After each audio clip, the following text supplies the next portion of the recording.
to start the show. We are going to be joined by Garfield's brand new three-point queen herself, and Sarah Seaman. Sarah, thank you so much for taking the time to join us today.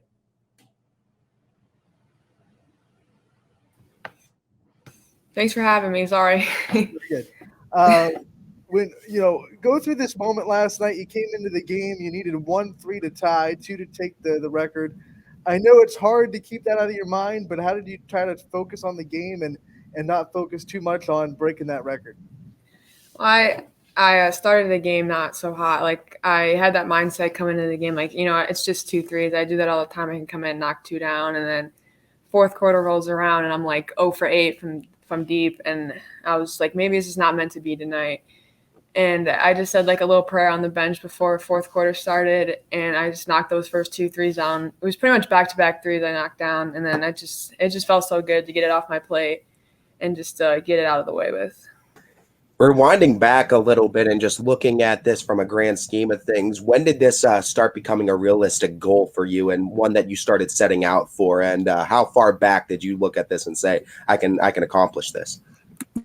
I mean, I had confidence in myself from like probably the like mid-season last year I could get it, because I had this was like a big goal of mine, but like the other 2 records I have, which is like the most in a single game and then a single season, like those meant a lot to me. But like this one, I was just like, I had it circled, like I wanted it. Like I would, like we have our record boards up right outside our gym, and I always look at it because like we just put those record boards out, and it was just circled on my like agenda. And that's just the goal of myself I wanted to get, because like a lot of people, like their goal is like 1,000 points or whatever, and like I'm not too worried about that. But that 3-point record is just something I really wanted.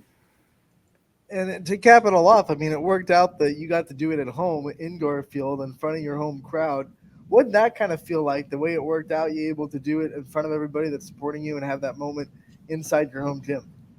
It was actually at Newton Falls, which was at Newton Falls. It was sucked a little bit. Like I didn't hit those. I didn't hit them until the fourth quarter. I was like, maybe it was meant to be at home, but then I got it done. I was like, you know what, it's whatever. Like, and then the people doing like the announcing at the game, like they took a moment, like a minute after it happened, and like they like congratulated me and everything. So it was pretty nice still. So let's take it back, because I apologize for that, but still having people behind you. And having the people that have supported you throughout your whole career there at the gym and being able to share that moment with them, maybe something that you wouldn't be able to do last year because of the limited capacity and people not being allowed in the stands. So what did that mean to you to have the people that have always had your back behind you for that moment? It felt good. All 4 of our coaches were like, they were kind of like on my case all night about getting it. Like I knew they really wanted me to get it like really bad. And like, I was focused on winning the game, but like it was hard because like all my teammates, all my coaches like really wanted me to get it, and like they just congratulated me and everything after, and I gave everybody a hug, and then like my parents and everyone came up to me after the game and just gave me a big hug, and it just felt good.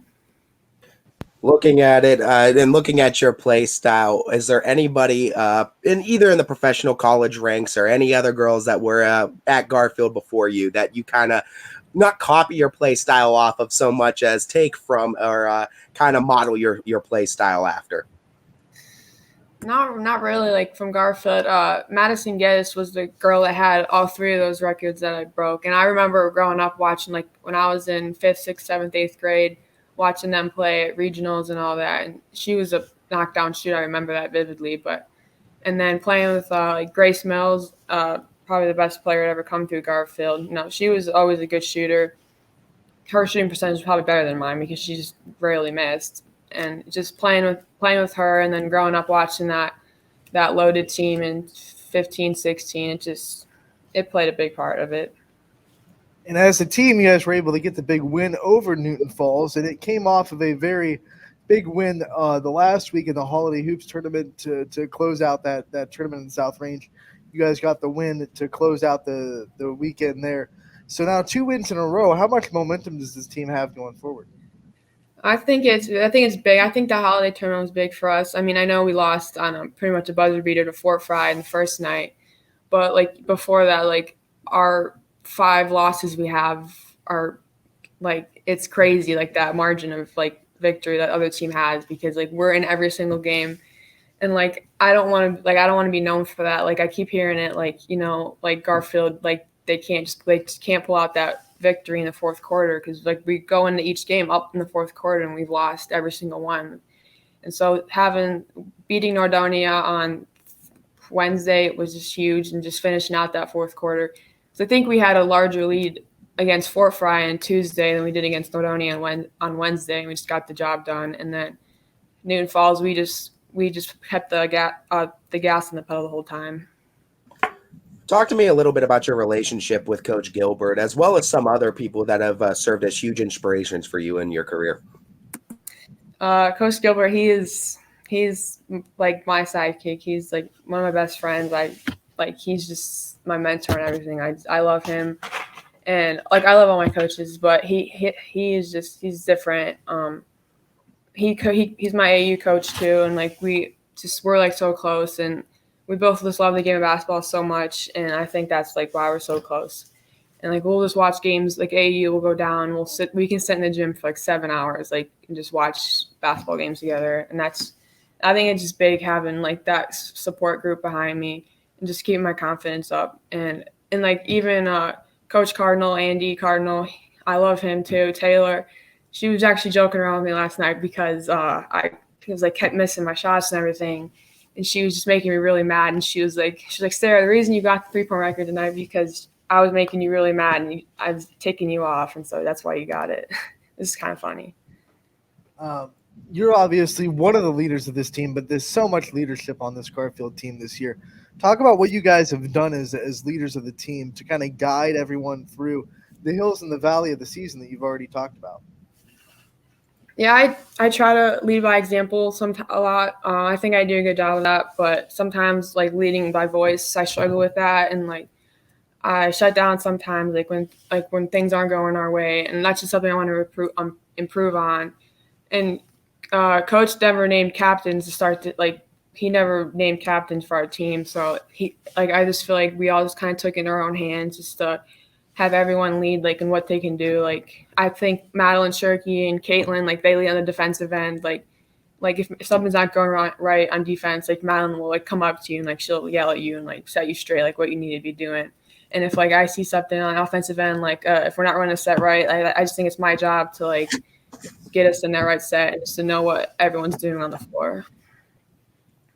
What does it mean to you to play for a school like Garfield and now to have your legacy be left behind in the halls?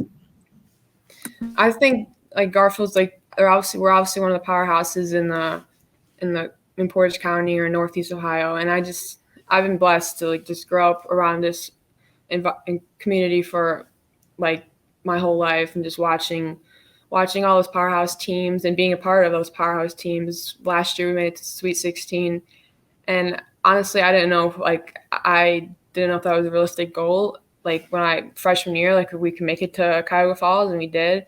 And just like I know the outcome wasn't what we wanted, but just making it to that point and playing in that gym was incredible.